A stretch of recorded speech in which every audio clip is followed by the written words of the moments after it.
محترم سامعین، سب سے پہلے آپ تمام حضرات و خواتین کا میں استقبال کرتا ہوں اور ویلکم کرتا ہوں کہ آپ لوگوں نے اپنا قیمتی وقت نکال کر کے دین کی بات سننے کے لیے اور اس پروگرام کو کامیاب بنانے کے لیے آپ آئے ہوئے ہیں۔ انشاءاللہ یہاں سے کچھ نہ کچھ قرآن و سنت کی باتیں لے کر کے جائیں گے اور امید کرتا ہوں کہ آپ تمام حضرات و خواتین انشاءاللہ جو کچھ لے کر کے جائیں گے اس پر عمل پیرا ہوں گے انشاءاللہ۔ میں اس مجلس کا آغاز قرآن مجید کی ایک چھوٹی سی سورت سے کرنا چاہتا ہوں اور اس کے لیے میں ضحیٰ فردوس کو دعوت سخن دیتا ہوں کہ وہ آئے اور قرآن مجید کی ایک چھوٹی سی سورت النصر پڑھ کر کے اس مجلس کا آغاز کریں۔ ضحیٰ فردوس۔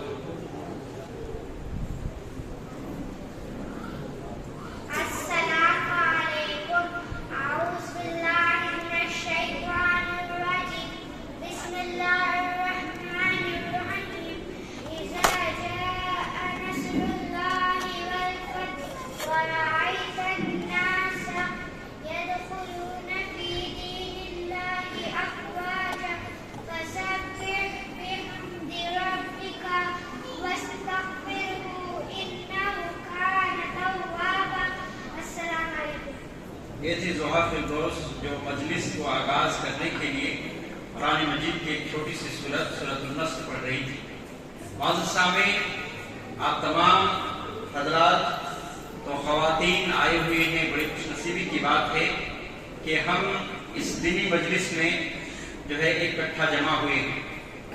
سب سے پہلے اللہ رب العالمین کا شکریہ ادا کرتے ہیں، پھر اس کے بعد آپ تمام حضرات و خواتین کا شکر گزار ہیں کہ آپ نے اپنا موقع اور اپنے قیمتی وقت ہمیں دیا ہے۔ یقیناً ہمیں یہ چیز جاننی ہوگی کہ ہماری زندگی میں برکتوں کا ہونا اشد ضرورت ہے۔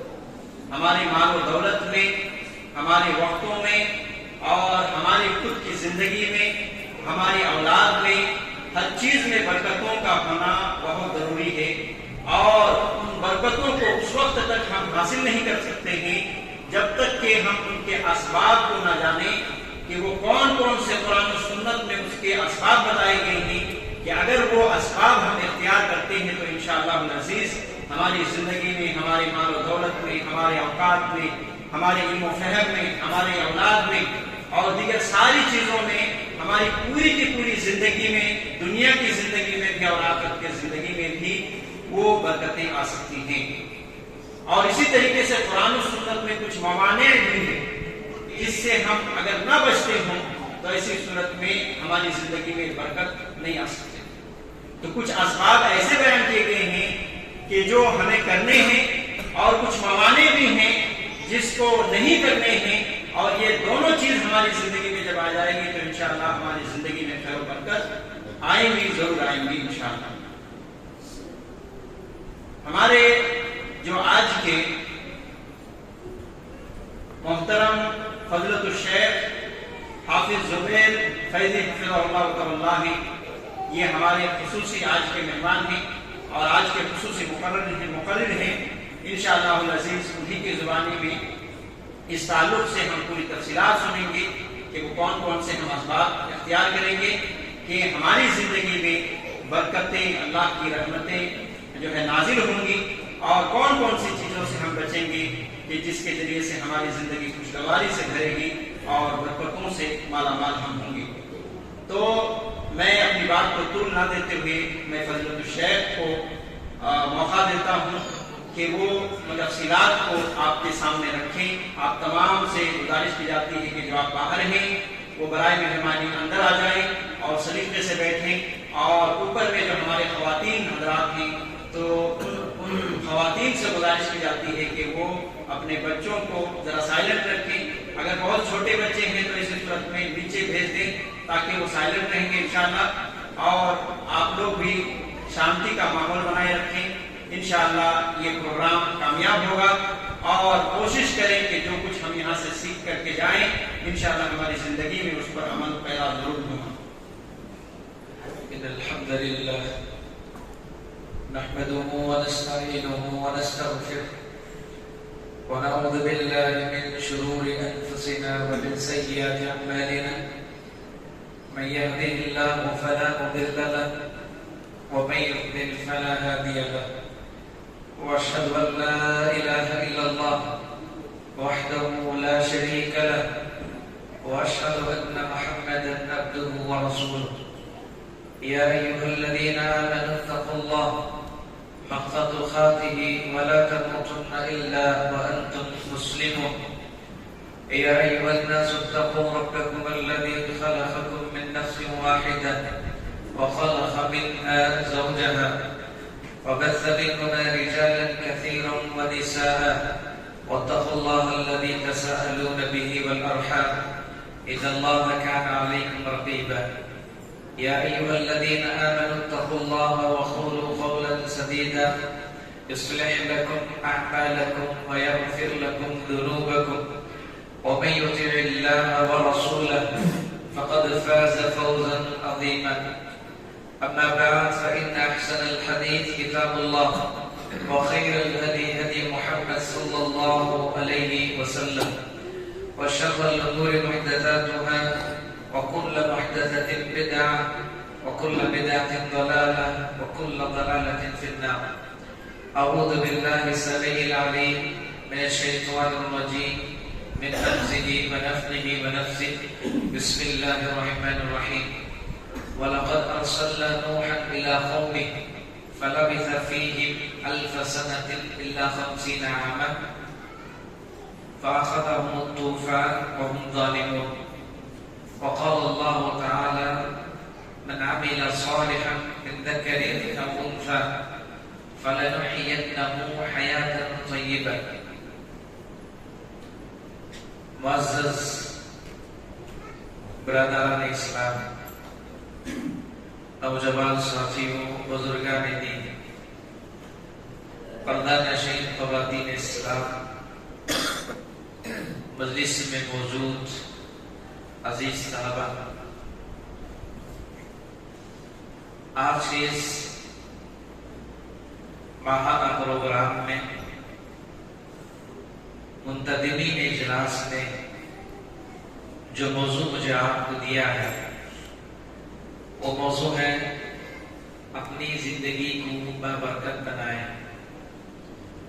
قرآن مجید کی ایک آیت کریمہ آپ کے سامنے میں نے تلاوت کی ہے اور اسی آیت سے ہماری گفتگو کا انشاءاللہ آغاز ہوگا۔ اس سے پہلے کہ میں اپنے موضوع کی وضاحت کروں، بطور تمہید کے ایک بات یہاں عرض کیا دیتا ہوں۔ ہماری زندگی سے متعلق جب گفتگو ہوتی ہے، انسانی زندگی میں سب سے زیادہ اہم اور جو چیز معنی رکھتی ہے وہ ہماری اور آپ کی عمر ہے۔ انسان اپنی عمر کو بابرکت بنائے، اپنی زندگی کو انسان بابرکت بنائے، اپنے لمحات کو انسان بابرکت بنائے۔ ہماری زندگی اللہ کی ایک عظیم نعمت ہے۔ ہماری اور آپ کی زندگی اللہ تعالیٰ کی ایک بہت بڑی نعمت ہے۔ یہی وجہ ہے ہماری زندگی کا ایک ایک لمحہ، ہماری زندگی کا ایک ایک پل، ہماری زندگی کا ایک ایک وقفہ بابرکت ہونا چاہیے۔ ہماری ذات دوسروں کے لیے نفع بخش ہونا چاہیے۔ ہماری زندگی دوسروں کے لیے، امت کے لیے، امت اسلامیہ کے لیے نفع بخش ہونا چاہیے۔ اور یہ بات بھی ذہن نشین کر لیں، ہماری عمریں بہت مختصر ہیں۔ پچھلی قوموں میں عمریں بڑی طویل ہوتی تھیں، لیکن امت محمدیہ کی عمریں بڑی مختصر ہیں۔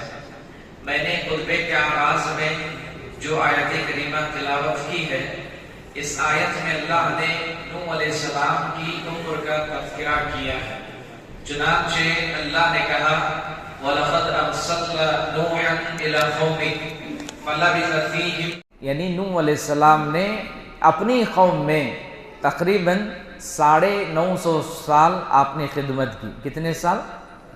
950 سال آپ نے نوح علیہ السلام اپنی قوم میں ایک دائی کی حیثیت سے آپ رہے. فَلَبِثَ فِيهِمْ أَلْفَ سَنَةٍ إِلَّا 50 عَامًا فَأَخَذَهُمُ الطُّوفَانُ. قرآن کہتا ہے 950 سال بعد نوح علیہ السلام نے اپنی قوم کے حق میں جب بددعا کی، اللہ نے اس بددعا کے نتیجے میں اس قوم کو ہلاک کیا طوفان کے ذریعے. وَهُمْ ظَالِمُونَ.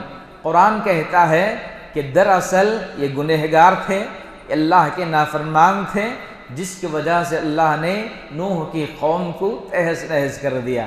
دیکھیں اس آیت میں بظاہر یہ بات معلوم ہوتی ہے کہ نوح علیہ السلام نے تقریباً 950 سال بحیثیت ایک پیغمبر، بحیثیت ایک رسول، بحیثیت ایک نبی، بحیثیت ایک دائی آپ نے خدمت کی. 950 سال. مفسرین لکھتے ہیں 40 سال کی عمر میں اللہ نے نوح علیہ السلام کو نبی بنایا. نبوت کے ملنے کے بعد 950 سال دعوت و تبلیغ کا کام آپ نے کیا. جب طوفان آیا، طوفان کے آنے کے بعد امام ابن کثیر کے بقول 60 سال آپ اس زمین پر رہے. کل ملا کر کے 1060 سال آپ کی عمر ہے. کتنی عمر ہے؟ 1060 سال علیہ کے بقول آپ کی عمر ہے، یعنی 1050 سال کے قریب ہی آپ اندازہ لگا لیجئے. آدم علیہ السلام کے بعد سب سے طویل عمر پانے والے یہ نبی ہیں. یہی وجہ ہے نوح علیہ السلام کو آدم ثانی کہا جاتا ہے. اس کے بعد سے جیسے جیسے دنیا ڈھلتی گئی عمریں گھٹتی گئیں، عمریں گھٹتی گئیں. پچھلی قوموں میں عمریں کسی کو 40، کسی کو 400 سال، کسی کو 500 سال، کسی کو 600 سال، کسی کو 200 سال، اور کسی کو اللہ 300 سال کی عمریں دیتا تھا. لیکن اس امت کی جو عمریں ہیں، اللہ کے نبی صلی اللہ علیہ وسلم کی زبانی آپ نے کہا اعمار امتی ما بین 60 الی 70. آپ نے کہا میری امت کے لوگوں کی عمریں 60 سے 65 کے درمیان ہوں گی. 60 سے 65 کے درمیان میری امت کے لوگوں کی عمریں ہوں گی. بہت کم لوگ ایسے ہوں گے جو 60 سے 65 اور 70 اور 80 کے درمیان کی زندگی گزاریں گے. یہ بات یاد رہنی چاہیے. امت محمدیہ کے لوگوں کی عمریں بہت کم ہیں. گزشتہ قوموں کے بالمقابل میں ہماری عمریں بہت مختصر ہے. لہذا انسان کو اپنی زندگی کا موازنہ کرنا چاہیے، محاسبہ کرنا چاہیے. اپنی زندگی کو انسان بابرکت بنانا چاہیے. قوم کے لیے اپنی زندگی کو نفع بخش بنانا چاہیے. آپ دیکھیں اللہ کے نبی صلی اللہ علیہ وسلم کی زندگی کو آپ پڑھے ہیں. ابتدا اللہ کے نبی کی زندگی سے ہم پڑھتے ہیں. آپ کی زندگی کتنی بابرکت تھی. اللہ نے آپ کے وقت کو کتنا بابرکت بنا دیا. آپ کے لمحات کو اللہ نے کتنا بابرکت بنایا. اللہ نے آپ کی زندگی کو کتنا بابرکت بنا دیا. نبوت ملتی ہے اللہ کے نبی صلی اللہ علیہ وسلم کو 40 سال کی عمر میں. نبی بنانے کے بعد 20 پر 3 سال آپ زندہ تھے. کتنے سال زندہ تھے؟ صرف 23 سال آپ زندہ تھے. اور یہ بات آپ کے ذہن میں ہونی چاہیے. اللہ کے نبی صلی اللہ علیہ وسلم کے نبوت کے ملنے کے بعد تقریباً 13 سال آپ مکہ میں رہے. اور ان 13 سال اللہ کے نبی صلی اللہ علیہ وسلم کی زندگی کے سب سے آزمائش والے سال تھے. سب سے آزمائش. آپ مدینہ آئے، مدینہ میں 10 سال آپ رہے. نبوت کے بعد 20 پر 3 سالہ زندگی میں آپ نے جو کام کیا، ایک انسان 100 سال نہیں، 200 سال نہیں، 300 سال کی عمر پا کر بھی وہ کام نہیں کر سکتا جو کام اللہ کے نبی صلی اللہ علیہ وسلم نے صرف 23 سالہ مدت میں آپ نے کیا. آپ نے اسلام کی نشر و اشاعت کی، دعوت و تبلیغ کے ذریعے سے جس مشن کو دے کر کے اللہ نے اپنے نبی کو بھیجا، آپ نے اس مشن کو دنیا والوں تک پہنچایا. اہل علم کہتے ہیں اللہ کے نبی کے انتقال کے وقت اسلام پوری دنیا میں پوری طرح سے پھیل چکا تھا. اسلام پوری دنیا میں پوری طرح پھیل چکا تھا. اللہ کے نبی صلی اللہ علیہ وسلم کا جب انتقال ہوا صرف 60 پر 3 سال آپ کی عمر تھی. صحابہ کی کیا بات کریں ہم؟ صحابہ کی زندگیوں کے سلسلے میں اگر گفتگو کریں بے شمار مثالیں آپ کو مل جائیں گی. کچھ مثالیں آپ کو دوں گا میں. حضرت ابو بکر صدیق رضی اللہ عنہ اس امت کے سب سے بڑے عالم، اللہ کے نبی کے بعد اس امت کے سب سے بڑے عالم حضرت ابو بکر صدیق رضی اللہ عنہ، 60 پر 3 سال آپ کی عمر تھی، صرف 60 پر 3 سال آپ نے عمر پائی۔ اللہ کے نبی کا انتقال ہوا 60 پر 3 سال کی عمر میں، حضرت ابو بکر کا انتقال ہوا صرف 60 پر 3 سال کی عمر میں، حضرت عمر کا انتقال ہوا 60 پر 3 سال کی عمر میں، حضرت عثمان 70 سے زائد سال آپ کو ملی، عمر ملی، حضرت علی رضی اللہ تعالیٰ عنہ بھی غالباً 60 پر 3 سال کی عمر آپ نے پائی۔ آپ غور کریں 60 پر 3 سالہ مدت ابو بکر صدیق رضی اللہ تعالیٰ عنہ اسلام کی آغوش میں گزارتے ہیں، لیکن آپ نے جو کام کیا ایک بڑے سے بڑا انسان وہ کام نہیں کر سکتے۔ آپ نے کئی صحابہ کو آپ نے اپنے ذریعے سے اسلام کی دعوت دی، اور آپ غور کریں میرے بھائی، عشرہ مبشرہ میں یعنی وہ 10 صحابہ جنہیں اللہ کے نبی صلی اللہ علیہ وسلم نے اپنی زبانی جنت کی بشارت سنائی، اس میں ایک میجارٹی، ایک بڑی تعداد آپ دیکھیں گے حضرت ابو بکر کی محنت سے اسلام لا، حضرت ابو بکر کی محنت سے اسلام لا۔ بلکہ اللہ کے نبی صلی اللہ علیہ وسلم نے ابو بکر کے سلسلے میں یہاں تک کہا، آپ نے کہا میری امت کا، ابو بکر کا احسان آپ نے کہا کہ میری امت میں ابو بکر صدیق رضی اللہ تعالیٰ عنہ کی جو فضیلت ہے، ترازو کے ایک پلڑے میں حضرت ابو بکر کی نیکیاں رکھی جائیں، قیامت کی صبح تک آنے والے سارے مسلمان مرد، سارے مسلمان عورتوں کی نیکیوں کو ترازو کے ایک پلڑے میں رکھ دیا جائے، ابو بکر کا پلڑا سارے امت مسلمہ کے ترازو پر بھاری پڑ جائے گا۔ یہ بات خود اللہ کے نبی صلی اللہ علیہ وسلم نے کہی، لیکن آپ نے اپنی زندگی کو اللہ کے لیے وقف کر دیا، امت کے لیے آپ نے وقف کر دیا۔ آپ نے وہ خدمات آپ نے انجام دیں، دیگر صحابہ نے وہ خدمتیں نہیں کی۔ حضرت عمر رضی اللہ تعالیٰ عنہ کی زندگی ایک مثالی زندگی ہے، ایک آئیڈیل والی زندگی ہے، ایک نمونہ زندگی ہے، اور سچ کہیں حضرت عمر کو پڑھنا چاہیے۔ ہر مسلمان یہ کوشش کریں اللہ کے نبی کی زندگی کو پڑھیں، ابو بکر کی زندگی کو پڑھیں، عمر رضی اللہ عنہ کی زندگی کو پڑھیں، عثمان غنی کی زندگی کو پڑھیں، حضرت علی کی زندگی کو پڑھیں، صحابہ میں بالخصوص عشرہ مبشرہ جنہیں اللہ کے نبی نے جنت کی بشارت سنائی، ان صحابہ کی زندگیوں کو پڑھیں، انسان کی دل کی دنیا بدل جائے گی، زندگیاں بدل جائیں گی، اخلاق بدل جائیں گے، کردار بدل جائیں گے، زندگی جینے کا سلیقہ صحابہ کی زندگیوں کو پڑھنے کے بعد انسان کو آتا ہے۔ اور ابو حضرت عمر رضی اللہ تعالیٰ عنہ بہت چھوٹی عمر آپ نے پائی، کوئی 100 سال آپ نے عمر نہیں پائی، 200 سال آپ نے عمر نہیں پائی، صرف 60 پر 3 سال آپ نے عمر پائی۔ عمر رضی اللہ عنہ نے اپنی زندگی میں اسلام کے لیے جو قربانیاں آپ نے دیں، آپ نے اسلام کی جو نشر و اشاعت فرمائی، آپ نے اسلام کی جو دعوت و تبلیغ کا کام آپ نے کیا، کسی صحابی نے نہیں کیا۔ اکثر ہم سنتے ہیں آپ کے دور میں 22 لاکھ مربع میل تک اسلام پوری طرح سے پھیل چکا تھا۔ جب آپ کا انتقال ہوا صرف 60 پر 3 سال آپ کی عمر تھی، صرف 60 پر 3 سال۔ ہماری عمریں کتنی ہیں آج؟ کسی کی عمر 50 سال ہے، کسی کی عمر 60 سال ہے، کسی کی 70 سال ہے، کسی کی 30 سے زائد ہو چکی ہے۔ سوال یہ ہے کہ ہم نے اور آپ نے اسلام کے لیے کیا کیا؟ امت کے لیے ہم نے کیا کیا؟ لوگوں کے لیے ہم نے کیا کیا؟ اس دین کے لیے ہم نے کیا کیا؟ اللہ کے لیے ہم نے کیا کیا؟ بس ایسے ہی ہم اور آپ ایسی زندگی گزارتے ہیں۔ قرآن کہتا ہے اولئک کالانعام بل ھم اضل۔ اس آیت کی مصداق ہماری زندگیاں ہیں۔ ہماری زندگیاں بے مقصد ہیں، بے معنی ہیں، بے برکتیں ہیں ہماری زندگیاں، برکتوں سے خالی ہماری اور آپ کی زندگیاں ہیں۔ ہم سمجھتے ہیں دنیا میں آئے کھانا پینا سونا جاگنا کاروبار کرنا میاں بیوی بچوں کے اخلاق ان کے حقوق ادا کرنا 5 وقتہ نماز کی پابندی کرنا ہماری زندگیوں میں ہم سمجھتے ہیں بس یہی زندگی ہے۔ اس سے ہٹ کر کے آپ دیکھیں ہماری زندگیاں یہاں تک محدود نہیں ہے۔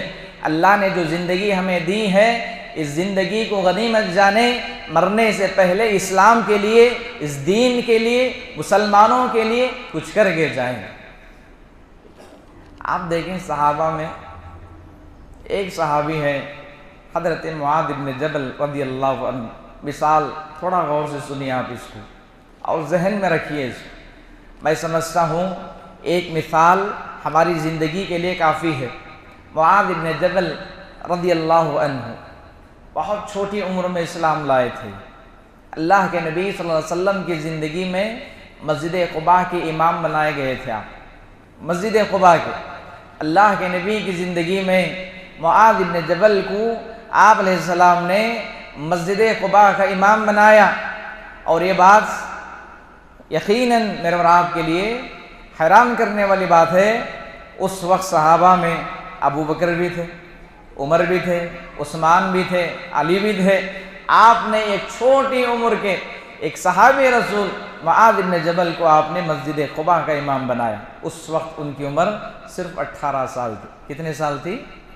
18 سال کی عمر کے تھے آپ۔ جس وقت آپ کا انتقال ہوا اس وقت معاذ بن جبل کی عمر 30 پر 6 سال تھی۔ کتنے سال تھی؟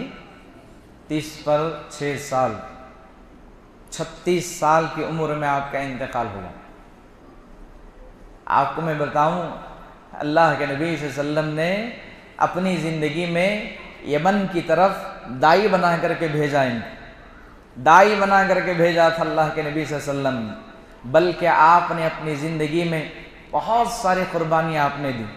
آپ نے اسلام کے لیے اپنی زندگی کو وقف کر دیا۔ جب انتقال ہوا صرف 30 پر 6 سال آپ کی عمر تھی۔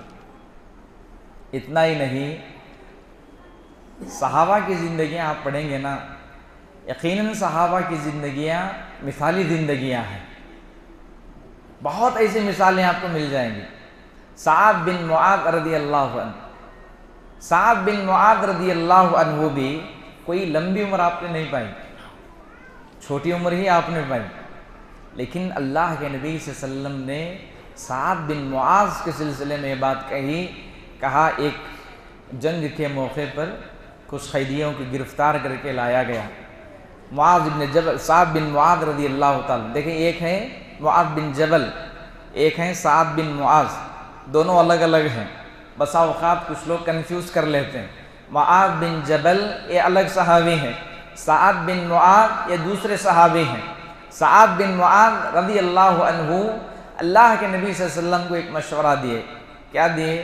اللہ کے نبی، یہ جو قیدیاں ہیں نا جنہیں گرفتار کر کے لایا گیا ہے، میرا مشورہ یہ ہے کہ انہیں قتل کر دیا جائے۔ اس وقت اللہ کے نبی صلی اللہ علیہ وسلم نے سعد بن معاذ کے سلسلے میں کہا، سعد بن معاذ کا جو فیصلہ ہے وہ اللہ کا فیصلہ ہے۔ کہا وہ اللہ کا فیصلہ ہے۔ سعد بن معاذ کا جو مشورہ ہے وہ مشورہ اللہ کا مشورہ ہے، اور جو فیصلہ، جو مشورہ سعد بن معاذ دے، اس مشورے سے، اس فیصلے سے اللہ بھی راضی ہے، اس کا رسول بھی راضی ہے۔ اللہ اکبر۔ اور جب آپ کا انتقال ہوا، اللہ کے نبی صلی اللہ علیہ وسلم نے کیا کہا؟ ہم سنتے ہیں، ھذا الذی تحرک لہ العرش۔ آپ نے کہا کہ وہ صحابی ہے جس کے انتقال پر اللہ کا عرش ہل گیا۔ کیا مطلب ہے اللہ کا عرش ہل گیا؟ یعنی اللہ تبارک و تعالیٰ ان کے وفات کے وقت، ان کے انتقال کے وقت، عرش اللہ کی ایک مخلوق ہے۔ عرش کیا ہے؟ اللہ کی مخلوق ہے، تو خوشی سے اللہ کا عرش جھوم اٹھا، یہ یہاں مطلب ہے۔ ایک صحابی کا انتقال ہو رہا ہے، اللہ کا عرش ہل رہا ہے، آپ اندازہ لگائیں کتنے عظیم صحابی ہیں۔ اتنا ہی نہیں بلکہ اللہ کے نبی صلی اللہ علیہ وسلم نے یہاں تک بھی کہا، آپ نے کہا یہ وہ صحابی ہے جن کی نماز جنازے میں 70,000 فرشتے شریک ہیں۔ کیسی زندگیاں تھیں ان کی، اللہ نے ان کی زندگیوں کو کتنا بابرکت بنا دیا۔ ہماری زندگیاں کیوں برکتوں سے خالی ہیں؟ ہماری عمریں کیوں برکتوں سے خالی ہیں؟ اللہ کے نبی صلی اللہ علیہ وسلم کے پاس ایک شخص آیا، آ کر کے اس نے سوال کیا کہ اللہ کے نبی صلی اللہ علیہ وسلم خیر الناس، لوگوں میں سب سے بہتر انسان کون ہے؟ آپ علیہ السلام نے فرمایا من طال عمرہ وحسن عملہ۔ آپ نے کہا دنیا میں، انسانوں میں، لوگوں میں سب سے بہتر انسان وہ ہے جس کی عمر لمبی ہو، عمل اچھا ہو۔ جس کی عمر لمبی ہو، عمر اچھا، اس کے اعمال اچھے ہوں، سب سے بہترین انسان۔ سب سے بدتر انسان کون ہے؟